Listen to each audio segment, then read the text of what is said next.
Hi, everyone. Welcome to the 3:15 hour of Iowa Ideas. My name is Gage Skimmon, and I'm the Lynn County and Marion reporter typically for the Cedar Rapids Gazette, but today I'll be the moderator for our panel here.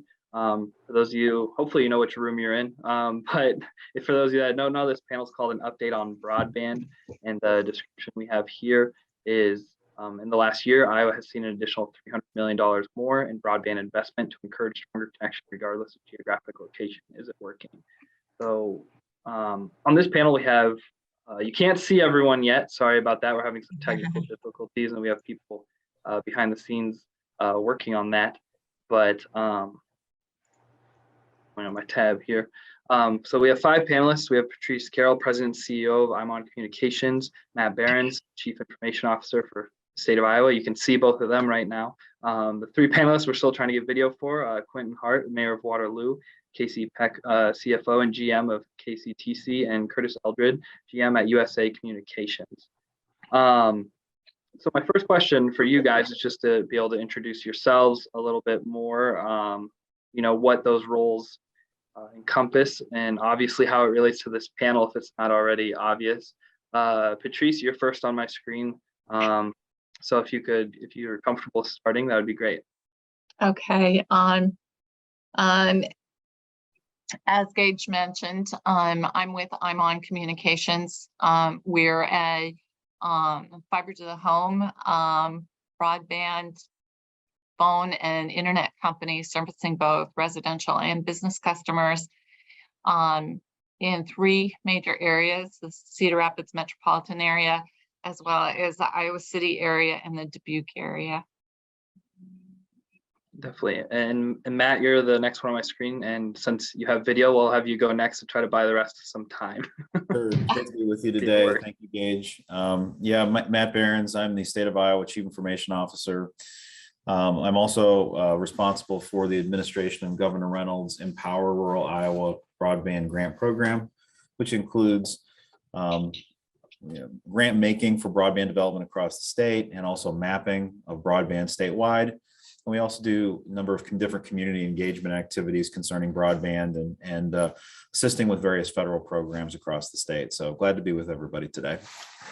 Awesome. And Mayor Hart, I know we still can't see you, but I'll have you introduce yourself briefly next, and then hopefully we'll be able to see your face soon.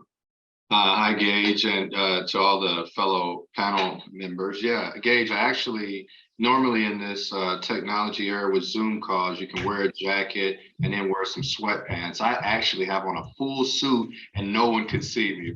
Hopefully we'll get you on there. Sorry about that again. But no, Quentin Hart, Mayor for the City of Waterloo. Glad to be here today and look forward to deep diving further in an update on our broadband projects. Absolutely. And Casey, you're next on my rotation here. Sorry, can't see you yet either. Hopefully that'll change. That's okay. It's really not that big of a deal. So hi, good morning or afternoon, I guess. I'm Casey Peck. I'm the General Manager CFO for KCTC. Happy to be here today. We serve the communities of Kelowna and Washington, and then the rural areas around there. So we're a small provider in Southeast Iowa here.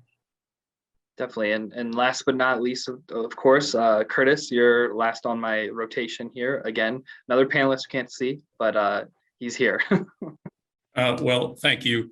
I'm Kurt Eldred, GM of USA Communications based out of Shellsburg, Iowa. Shellsburg is one of the 10 communities that we serve in Benton, Lynn, and Iowa counties that are basically more rural. And so we provide fiber facilities-based voice, video, and data solutions for our customers. Thank you for the added introductions, everybody. I'm going to move this question up just because I can see Matt. So this question's for Matt first, just to kind of kick off this conversation and give us kind of the overview and background for the last year. Matt, I was hoping, like I said, could you kick off this conversation and kind of talk about the state's mapping process and how that has been in the last year since last time we've had a panel focused on broadband and have talked about this? Sure. Well, there's a lot going on in the mapping world, to be certain. So every year, my office releases a new broadband map of the state that shows the reported conditions of availability statewide, the providers that are providing service across our state, and the speed levels that they've reported to us. And then we host a challenge proceeding where anyone in the state can come in and submit a challenge that says we believe the map is inaccurate for whatever reason. And we hear those challenges, and then we make changes to the map based on what challengers tell us.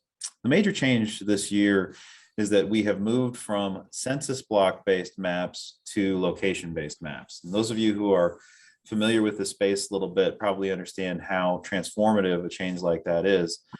For a lot of years when we had this panel and others, I know I've been on a time or two before, one of the challenges related to accuracy of the map. So you would have a census block, and if one home was served inside of the census block, all the homes would be reported as served. And now we've really adjusted that with a location-based map.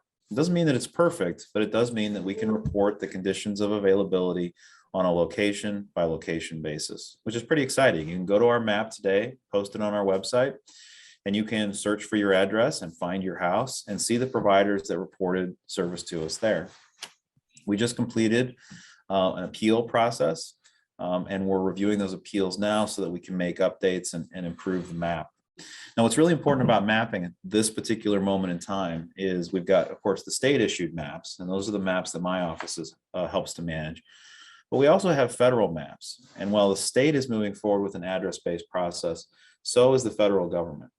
And so as we look at this kind of trajectory going forward, we're going to see some opportunities for the state to use its data to help improve the federal map. And so we're excited about, and I see my fellow panelists have their videos now, they're looking good. So as we move forward with this, we're going to really be able to see a much richer mapping landscape than ever before. So it's exciting, and really where we're going in terms of understanding the conditions of availability on the ground. Absolutely. Sorry, we had the technical assistance here. Matt, I appreciate you answering that question. Glad to see everybody now. Feels good, feels comfortable. For everyone else now, I'm kind of wondering, especially for those obviously in the service provider sector, kind of wondering just briefly for your introductions on what you guys have seen in the last year regarding broadband expansion and what it's been like in your specific areas around the state. Hey, Gage, can I just go out of order just a little bit? I just want to say, you know, for a city, it's important to be able to have good relationships with your OCIO. And I can't tell you how responsive that Matt Behrens and his team has absolutely been to us as we move through this process. So I didn't want that to pass without giving he and his staff some kudos for all their support and help in our process. Appreciate it. Absolutely, absolutely. And Mayor, you point out you were wearing the suit earlier. I can see it now. It looks good. Glad you could show it off to the group. So yes, for those involved, you know, Patrice, Curtis, Casey, Mayor Hart, I have a next question specifically for you, but for this question, for the providers, yeah, could you kind of talk about briefly, just to kind of give the overview before I get into specifics about what you have each seen in broadband expansion over the last year, and we'll get into some of those challenges too as well, but just wondering how much growth each of you have seen, and I'm kind of going in my clockwise order here, so Patrice, if you could go first, that would be great. Well, in 2022, IMON is really committed to expanding our fiber to the home footprint in particular, and we've done that in magnitudes. Okay, we have Goldman Sachs as our sponsor, which has facilitated our ability to really move much faster. In a normal year, over the last 15 years we've been in business, we had the capacity to grow and expand fiber footprint at about 400 addresses a year. This year, we're on pace to have built in almost 30,000, with even a larger goal next year, because of the demand for high quality broadband. That's real, and fiber is what brings you that very, very reliable service. It's very important, as Mayor Hart mentioned, it's important to partner with the Office of the CIO, it is also very important for carriers or operators to partner with their communities. And, our ability to expand in the communities that we go through. We have about 2,000 miles of network. It is really dependent on working with the city government and with the economic development partners in each of our communities, in each of our towns, as well as both private and public organizations within those communities. And those partnerships have also facilitated an easier path to bring fiber to the citizens as well as the businesses throughout Eastern Iowa. Definitely. Thank you for that. Next to my clockwise order here is Curtis. Thanks. USA Communications actually was, fortunate to receive a grant from the OCIO this last year, where we were challenged to, in a short time frame, via what we would call NOFA 5, to get out to some very rural areas, to build out in Benton, Lynn, and Iowa counties, to provide broadband to those areas, to meet that goal to get broadband to every home that we can in the state of Iowa. We were successful in doing that, and a lot of those homes and businesses now have service through us today because of that grant. So we want to thank the OCIO for that too as well. Definitely. And Casey, all yours. All right. So we've been extremely fortunate to be able to not only receive the NOFA grant that Curtis was speaking about, but also several others along the way. We had been a fully fiber to the home outfit for our Kelowna exchange for probably about 10 years now. And then we had the opportunity to move into our Washington community and serve those as well. So we have a lot of rural customers in our Kelowna exchange. The exciting part for us was to be able to serve those just outside of our exchange. And I think that's where it became really important to us, because when you're out there and the other customers are seeing, hey, like a farmer in rural Iowa needs broadband as much as anybody else, or work from home. Obviously with the COVID-19 cases, it was important that we serve some of those customers that couldn't previously be served. So I think we've had a lot of excitement in our company and growth in our company, both in customer count and employee counts, just because we've been able to serve new customers in that rural area. And I'm a rural customer myself, live on a farm, and so I know the importance of that and being able to be served and do the things that are important to the families, in addition to all the businesses that are out there as well. Awesome. Well, and many thanks to Matt and his team. I will say, I want to reiterate that too, is many thanks to Matt and his team for making a really amazing process and from beginning to end. So Thanks to all of you. Yeah, thank you all for answering that. For you, Mayor Hart, your city just passed municipal broadband last month. And so I'm kind of wondering if you could kind of bring us up to speed on that for the audience here. Can you speak to how kind of that idea for municipal broadband for Waterloo started? Where did the city see the need, and at what point did the city think, okay, yeah, we should do this? All right. Well, in 2005, the voters had authorized for the formation of a municipal communications utility. And years had passed, and about 3 years ago, we partnered with Magellan Advisors, and we began the processes of developing our own broadband network that would feature focused on the middle mile backbone portion, but also working to try to be the last mile provider as well. We've had challenges throughout the years of just customer satisfaction to making sure that there was timely connection for people.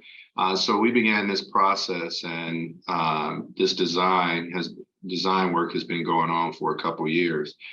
This past year, September 13th, we were able to have a bond referendum not to exceed $20 million. And that passed. About 84.2% of the citizens supported it. Fortunate enough to receive an EDA grant that will help focus on some of our commercial and industrial areas within our city that would help with the backbone in those areas. So we've been working hard to try to address some of the challenges that our community members felt, here within the city of Waterloo. And also underlying is to become a smart city. We see the cities of the future are the ones that are utilizing technology and fiber to be able to make informed decisions. So we've been very hard at work at trying to make sure we can meet the growing needs. I mean, if you take a look at it right now, I'm pretty sure everyone would agree, they have such thing as a smartphone. Everything is interconnected to what we do today. There are many different devices that are connected to fiber and to broadband. And so we've just been trying to work hard to make sure that, no citizen, no business will be missed in this process. Absolutely. And that actually kind of leads right into my next question, which is for everybody here. We're 2.5 years from when COVID-19 pandemic began. And I feel like the importance of having a strong and stable internet connection has been more realized than ever before. Throughout the pandemic, people were working and doing school from home, and we're still seeing that today. Do you think that the internet has been more accepted as an essential utility in the modern era instead of, I feel like before, last decade or so, people still saw it as an added luxury for people who can afford it. One, could you kind of speak to it as an essential utility now, but also could you speak to the desire that you've seen from residents or customers or Iowans in the case of Matt's position too? And whoever wants to take this first can take it first. If it's trouble, I can pick one. I can cold call someone. Well, I can jump on that a little bit if you don't mind. I believe that's an accurate statement. We saw that in our own organization during the pandemic. We're also experienced the derecho, which our friends at IMON, I'm sure Patrice can touch on that too as well. Yeah. That 9 out of our 10 communities were hit with that storm and presented some extreme challenges to continue to provide a reliable broadband to our customers. But also when you talk to the demand and where do we see it coming, I can give you an example that we monitor on our network, and that would be Thursday nights with NFL moving to Amazon Prime. And the increase in that, we saw basically a 30% jump in one night on our network, and being flexible enough to provide that broadband to those customers so they can enjoy and be entertained is huge. And that's just really beyond it being a utility, but that I think the pandemic really brought that forward. Sure. I would absolutely agree with Curtis. And we definitely saw a significant change in usage patterns and usage.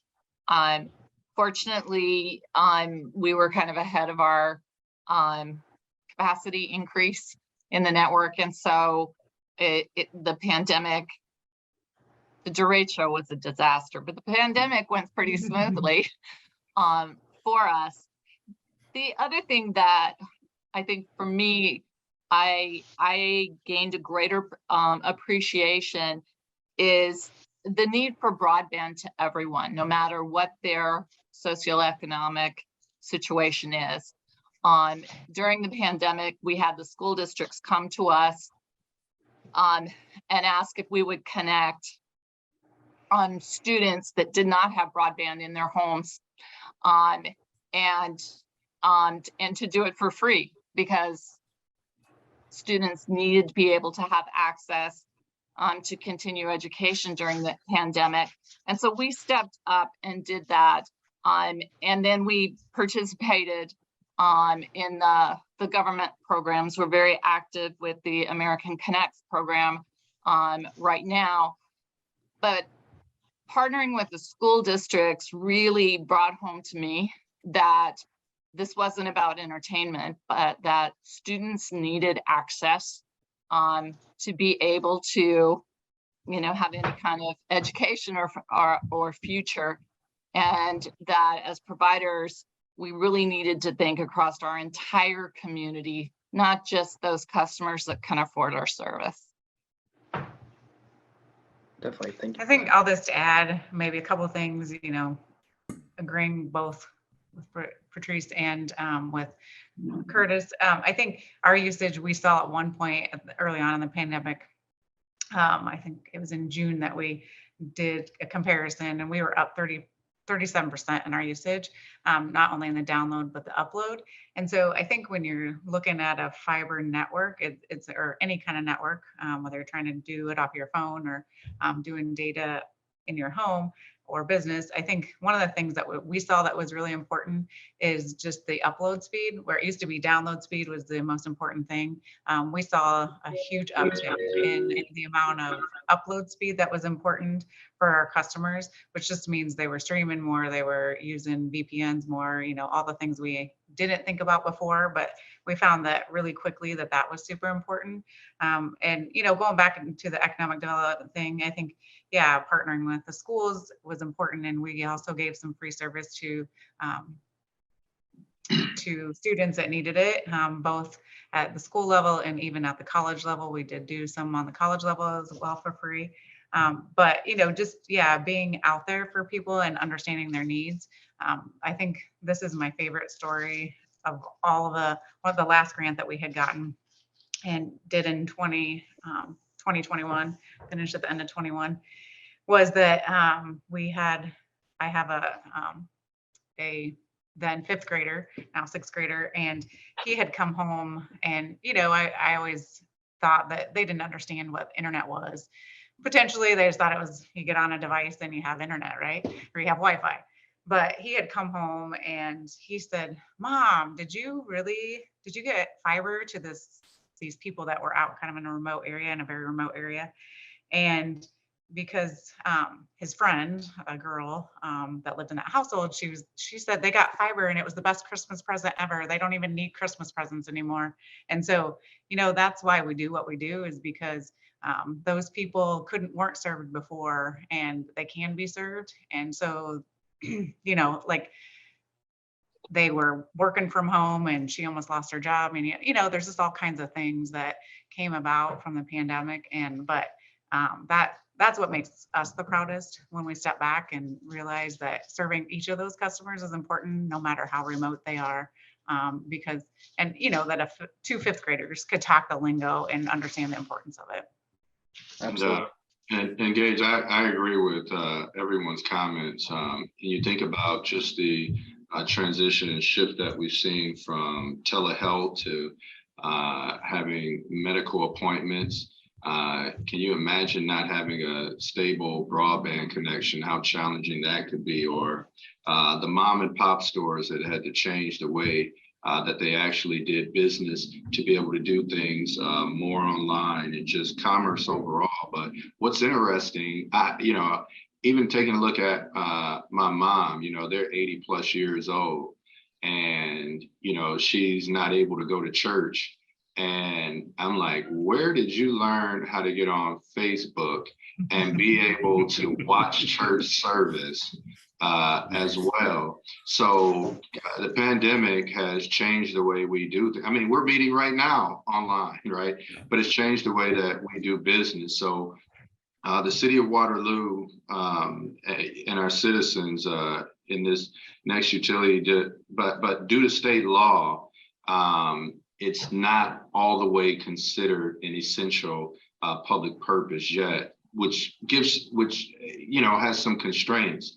But we just did a broadband survey in May of 2022 that closed in and had close to about 3,000 responses. And overwhelmingly, the respondents or our citizens said that internet should be a utility.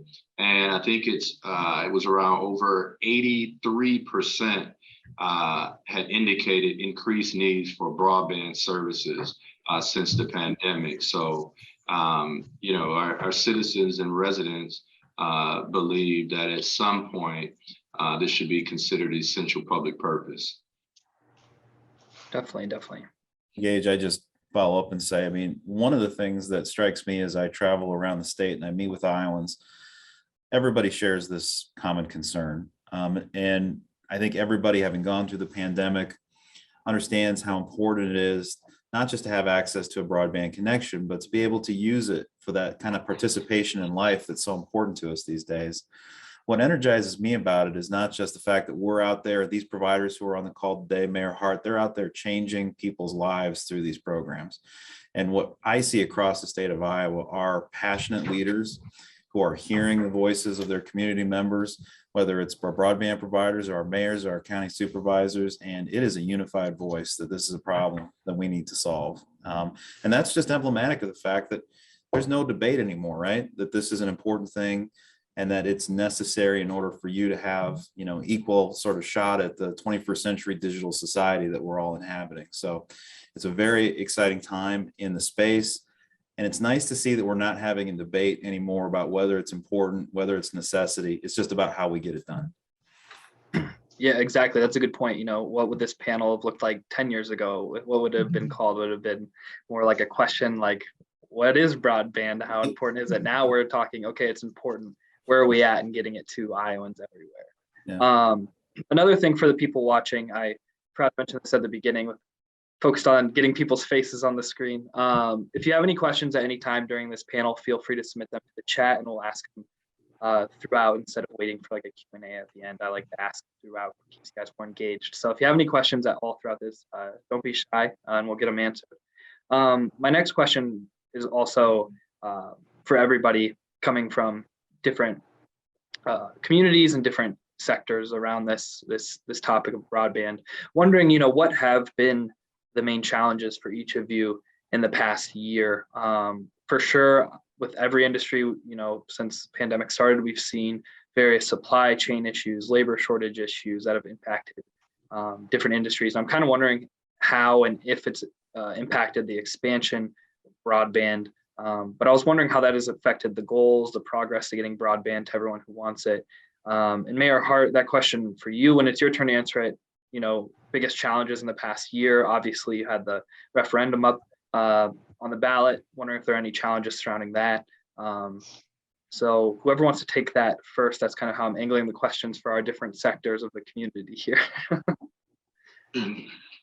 And I'll just real quickly, because I think one thing we're doing, we are going out to bid here pretty soon, but we've actually had to adjust our cost increases in labors and materials like almost in real time. Every month, we're making updates to the overall cost while we work through the design of these projects. So we're almost certain that we'll have similar challenges with the supply chain and other issues currently impacting any fiber deployment, not just in Iowa, but across the U.S. For sure. Anybody else can hop in. Yeah, well, and I can maybe take where Mayor Hart has left off as far as adjusting prices in real time. And it's not just, just the pricing of it. And I'm sure he would agree with this, that, our lead times for equipment and material and things of that nature have shifted from what would typically be a 6-week delivery time to maybe a 9-month or even longer, with the pricing changing as you're waiting to have for that material to show up. So that makes, building a business model very difficult to do. It's very fluid. So you have to be very flexible in that. And it's also pushed some of the projects that we anticipated, completing in 2022 are now getting pushed into 2023 or even further out. So that in itself, presents its challenges, just, for not only that, but we want to get broadband to these folks, these rural areas and throughout every community, but, that it just delays it further and further. Absolutely. I mean, yeah, definitely it's the all of those things and more. I think one of the things that we're challenged with being a small provider is like growth, like when do you add people and what do you do yourself? And then you have contractors that are, booked to the hilt, out more and more and more. And, I would say I'm pretty fortunate to have a really awesome board that embraces whatever crazy idea I may have along the way. But, like you don't want to overstaff yourself. And so like, I think just that balance of not only, hey, when am I going to get these supplies 54 weeks out in fiber is crazy. But then also what can my staff handle without stressing them out so that you retain them? Because we've been really fortunate for as far as labor force goes, we have not had any problems with that. But it's just like, when do you really grow your organization and when do you just put the hold on it and just do it as you can do organically? So that's probably one of the biggest challenges. Definitely. I guess that maybe leaves me on. In 2019, we started getting a lot of pressure from the communities that we serve that we weren't serving residential service fast enough.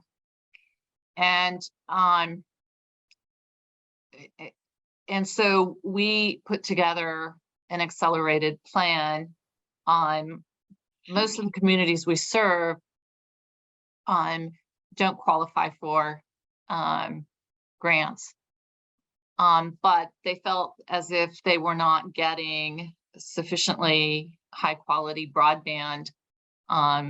It became kind of the number one complaint their citizens were bringing to the city managers and to the mayors.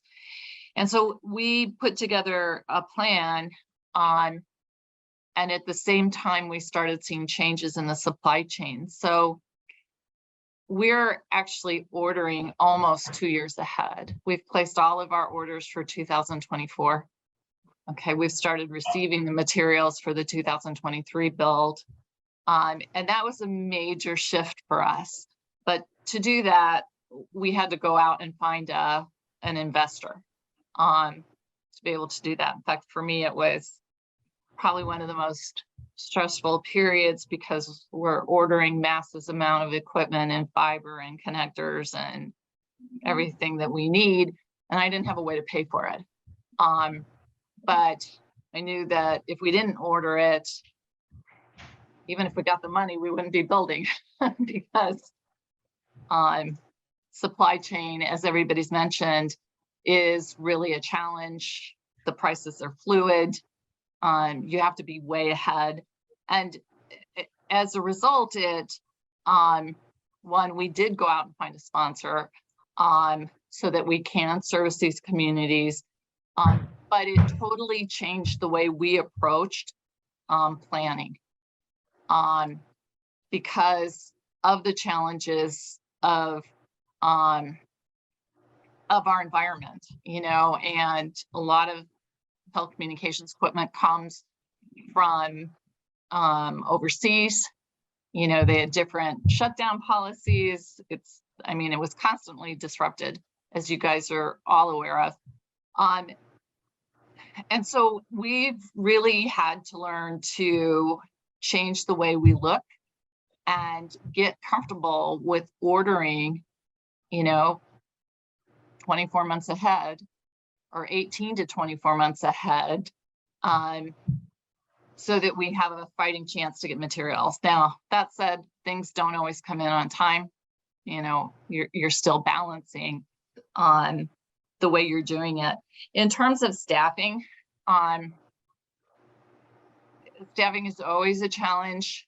When you're growing this fast, you're hiring a lot. We've hired over 80 people in the last 18 months. And in multiple locations, not just at our main office.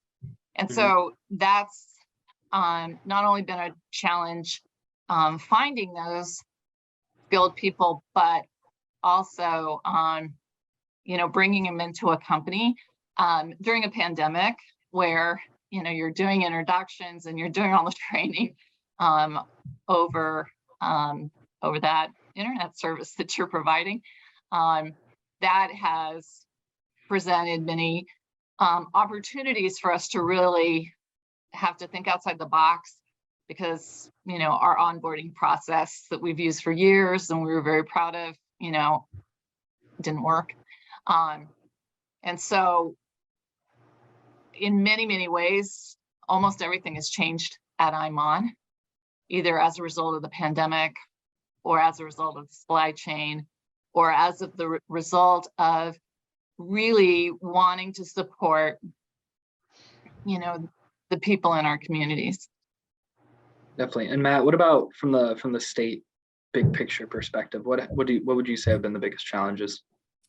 Well, I don't know if I could add a lot to all of these really important points that my other panelists have added. I think our job in state government as the broadband office is to just help be a resource to support people. So we look across hundreds of grantees all across the state and really try to do problem solving, because everybody's fighting with some of these issues. And so my message to the folks that are, have grants running through us is, look, we're all trying to solve this, digital divide in Iowa. And so let's work constructively together to try to figure out how we can help you try to achieve those goals and keep on track with your grant.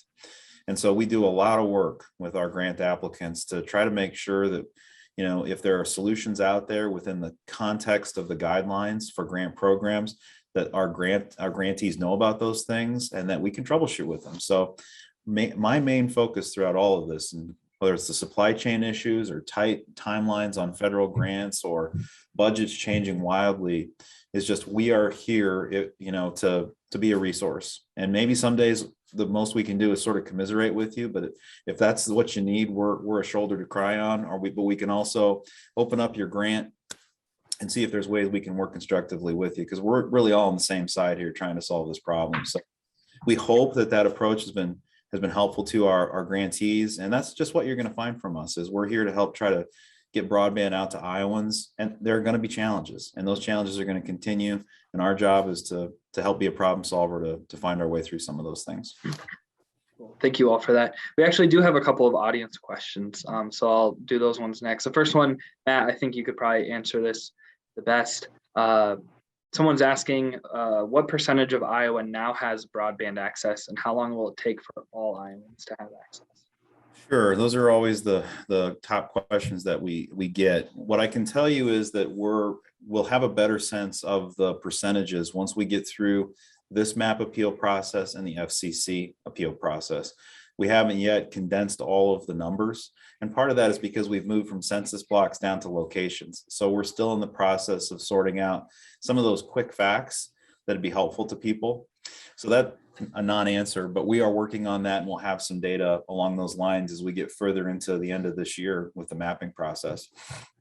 What I would say about the timelines is that it's an incredibly challenging question to answer, and I'll just give you an example as to why. I've been in state government for 23 years. I've been working on Governor Reynolds' program for the last 5 to 7 years. When we started, the benchmark for broadband was 25.3, 25 megabits per second down, 3 megabits per second up. And that was what we were offering grants for. Today, the benchmarks are either 100 megabits per second down, 100 megabits per second up, or 100 megabits per second down, 20 megabits per second up. So what I perceive along the way is we are moving the goalposts as we understand the demands that Iowans and Americans, all over this nation are placing on their broadband networks. So the grants that were made for 25.3 access 7 years ago, we may need to go back and do some work there to bring those households up to these future ready levels that we all want to see. And that's what makes some of this so challenging to kind of figure out how long is this going to take, something everybody wants to know. The other reason it's so hard is just for the supply chain issues that you've heard everyone talk about on this call. When we're seeing orders that are 2 years out or subcontractors that are booked through 2025, that begins to create pressure on the timelines that we would all expect and hope to see. I can't tell you when some of those things will be resolved, but I can tell you it's our job to monitor that and be thoughtful about how to work with grantees and with communities to really see how we can accelerate things where we can to make this as fast as it can be. Probably another kind of non-answer. It's a very tough question because of the way that our definitions of broadband are changing over time. No, and that definitely makes sense. But at this point, do you guys with the state have sort of a next benchmark year to get a certain percentage by a certain time frame, even given all the factors in play, or is that completely just off the table right now? We will have a better sense of some of those things, but what we haven't talked about yet, but the 800-pound gorilla here, so to speak, is the federal infrastructure bill, which is allocating across the United States $42.5 billion for broadband investment. That's a once in a generation kind of rural electrification size project. As I sit here today, we don't know how much money we're going to get and when we'll be able to issue grants in connection with that. And we're not even 100% sure what the timelines will be. There's a 4-year timeline. And so if we are able to issue a grant and it'd be late 2023 or 2024, we might expect to see those projects complete by 2028. But these are really rolling estimates. And so that's what makes it so challenging. I mean, I will tell you, I get this question a lot. And no one wishes more than me that I could kind of pull out a calendar and point on a date that we're going to have broadband there. But as you've heard, this is an enormously complex problem, and it's only going to get more challenging as we get into areas that remain unserved. Cool. Well, thank you for answering that and explaining why. I'm actually going to jump. I was going to ask about funding first and then the affordability for residents and customers. But because the next audience question is also addressing affordability, I'll combine kind of my question and their question, because I think it's a really good question, especially as we now label internet and broadband as more of a utility, of course. So the audience question is, how do we ensure broadband is both accessible and also affordable for all residents, regardless of income or living situation? And, what I would add to that is, kind of using the term, how do we ensure digital equity so that all Iowans can comfortably afford strong and reliable service? And I think that's a question everyone can kind of touch upon, whether it be the service providers here or Mayor Hart, especially with the municipal system. How do you ensure that affordability for your residents? And Matt, I'm sure you could also touch upon the affordability angle too, and how important that is for all Iowans. Whoever wants to jump in first and is ready to answer that can go. I know it's a little bit harder when we have 5 panelists. You guys are all looking at each other, seeing who's going to jump, but. I mean, I can start with that. I think one of the things that I see is going back to maybe even that first question that we had before this one, but is I look across Southeast Iowa, especially because I know more about Southeast Iowa than the rest of the state. But when you look at across the state and you look at the grant cycles that OCIO office has done a great job at, and you look at the community-based providers that are all around us, there's 130 telcos or something like that, some odd number in the state of Iowa. And if you look at that, there's just certainly a large number of those that have taken advantage of this grant cycle. And this is what we do all day, every day. We provide broadband, phone, TV service to our customers. And so we want to do that to more and more customers. So, with each grant cycle, you look around Southeast Iowa, that pretty much every provider in Southeast Iowa has applied for at least one of those grants and been awarded one of them. And so I'll just say one thing is that, I'm super proud to be from Southeast Iowa, because I think that's really awesome that all these people are being champions for what we've been allowed to go out for. And that in each of them, I would say that has done a really good job of providing that at a reasonable rate. You don't look around and see that anybody's like out of line, like some other national providers potentially. We aren't price gouging our customers. Most companies are taking advantage of an ACP program that the federal government is putting down that offers a $30 credit to broadband for customers that can qualify for it. And we have seen a lot utilizing that program, which is fantastic. We're happy to do that. We go above and beyond and try to get them on that program and sometimes have to go through some loops to get through that program, but that is available and we're super happy to be able to offer that to our customers. So, as far as affordable, we every year give, most generally every year, do speed increases for our customers at no cost to them. So trying to keep up with demand of their needs. And so I think that these community-based providers that we have in this, especially in Southeast Iowa, are doing a fantastic job of not gouging them. And when you compare them against, if you go out for federal funding of any type, anybody that's tried to go out for federal funding, you have to stay in line with the prices. They check that out, or that you don't get points for those grant applications or loan applications like USDA is doing. So I think that by having the grant opportunities through OCO office, that you try to do it reasonably priced. But when you're talking, when our costs have gone up drastically, you really do have to think about what you can do at a reasonable price and to get those customers the service. So I know I just want to give one plug to, hats off to our wonderful community-based providers in Southeast Iowa, because they are really doing a great job of trying to go out and provide for those customers at a reasonable rate. Thank you for that. Yeah, I can take that a little step further from Casey as far as the Affordable Connectivity Program.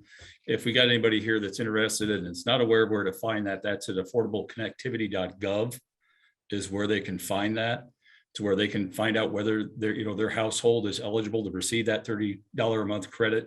There's also the potential for a one-time discount for some hardware if they are eligible for that, but that website will walk them through that process. We also as well participate in that program. That's certainly a goal of ours, is to get everybody affordable broadband to them, based off of the sparse population that we have in some of our areas. It presents challenges that, may not have in a more metro area. They have all kinds of new different challenges than we do from day to day, but they're certainly both challenged. So from that aspect, it's our goal is to get that there. And like Casey said, we've got some great, providers here up around the Cedar Rapids area that also work very, very hard every day to make that broadband work. Yeah, IMON also participates in the ACP program and promotes it. But there are also things that we do with our community partners. In some areas of town, we look at, can we provide a community-based, a neighborhood-based product that in some neighborhoods that are challenged, so that even people who can't afford any of the service, they still have access. We provide free Wi-Fi. And this was, we've always done it at parks and recreational areas, but as part of the pandemic, we started doing it, outside the park, outside the library, in parking lots, where people can drive to access broadband. I have a story that one of our business clients tells us, that a car came every day to park, and he finally went out and said, what are you doing? And the woman said, well, I'm driving my daughter here so that she can do her homework off IMON's free Wi-Fi. And it made us realize the importance of having that free Wi-Fi, not only in places where people are having fun, but in places where they could access it. We work with some of the nonprofits to provide vouchers that help, people pay for their internet services as well. And for us, we're not in a rural part of the state, but as the larger metropolitan areas have a wider range of socioeconomic challenges to be met.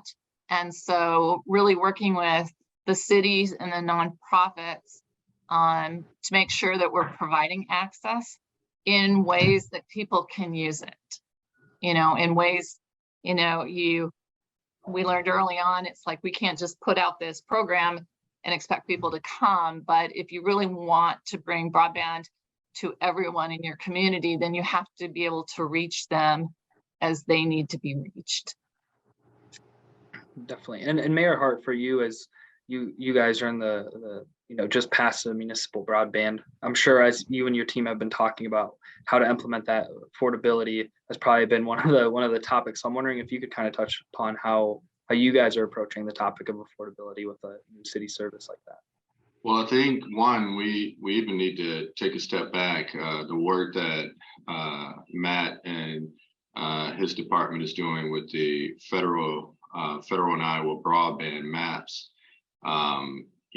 We need to make sure that we give them the proper data to be able to challenge from some of the things that we may see on the federal level, because the programs such as BEAD and other programs make all the difference in being able to lower the cost from those that are building system or those that are continuing to make sure that they're able to offer broadband to some of our most rural parts of our community. But, for us too, I think competition locally is the key as well. Ensuring reliability and affordability. In Waterloo, there's no fiber providers offering competitive service over their traditional legacy copper-based options. As a matter of fact, in Waterloo, most residents only have one high-speed broadband provider, and that's residents, not our commercial businesses. But ensuring that we continue to work with our community partners, that they're working together to address making sure that we are placing fiber systems in our entire portions of our community are important. And I think we have an opportunity today with all of the funding that's available. I think Matt mentioned it earlier, some of our federal work, the infrastructure package. I think we have an incredible opportunity once we figure out the process to be able to build in the next generation's infrastructures, but making sure that Iowans can use this technology through our systems and applications will really impact the overall quality of life. So definitely continue using the federal programs to lower costs, but making sure that we create some competition or work to help enhance competition in our local communities. Definitely. And Matt, did you have anything to add to that question? Otherwise, I have another audience question for you as well. Well, just real briefly, one of the things that you're beginning to see in the federal programs that we're administrating is a lot more information about price.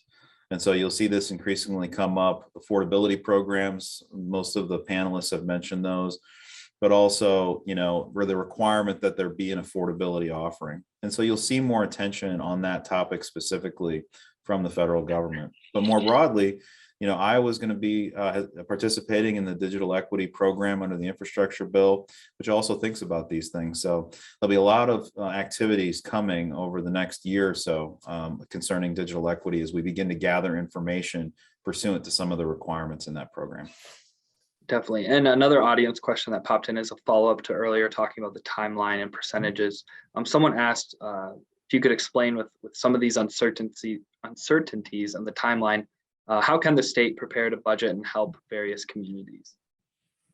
Well, I can tell you one thing that we're going to be doing is a real push towards community engagement in helping us to identify that they have a critical need for broadband. So the most important thing, and this would be the message that I would leave everybody with today from the state perspective, is we are really focused on an effort here that begins with our communities, because we feel like they are a source of strength, but they are also a source of real knowledge about the conditions of broadband availability and digital equity that exist within their boundaries. And so what I think you're going to be seeing from us increasingly are community participation programs that are designed to gather that information so that we can begin to get fresh perspectives on the size of this problem and think about the costs and the programs that are going to take to complete it. Well, thank you for that. So yeah, we have like 4 minutes left. So my last question kind of for everybody here going around, it's already kind of flown by. Just kind of wondering for each of you in your positions and communities, or the state of Iowa, Matt, what do you what do you expect to see in terms of broadband expansion in your areas over the next year? Or how do you hope the next year will go in general for you and your company or city or state? Real quick for Iowa, we are getting ourselves in a state of readiness for the infrastructure dollars. It is a very complex and multifaceted set of programs. And so we will be facilitating those, working with our providers, working with our communities, working with the public to have the best data we can, create the best programs we can, and try to advance the conditions of broadband on the ground. So there's going to be a lot of activity coming in connection with this infrastructure programs, and we're looking forward to gathering perspectives from people and using really everybody's expertise, everybody's wisdom, everybody's ideas to help make this program the best that it can be. Cool, thank you for that. Through the course of the next year, our goals will be to be able to connect our first residents and our businesses utilizing our municipal telecom. So we're optimistic about the future and about taking incredible steps to becoming a smart city. Definitely. All right, the other three, who wants to jump in on what you expect? Well, at least from USA Communications perspective, we have, we're queued up to, have construction of over 100 miles in rural area of Lynn County this following summer.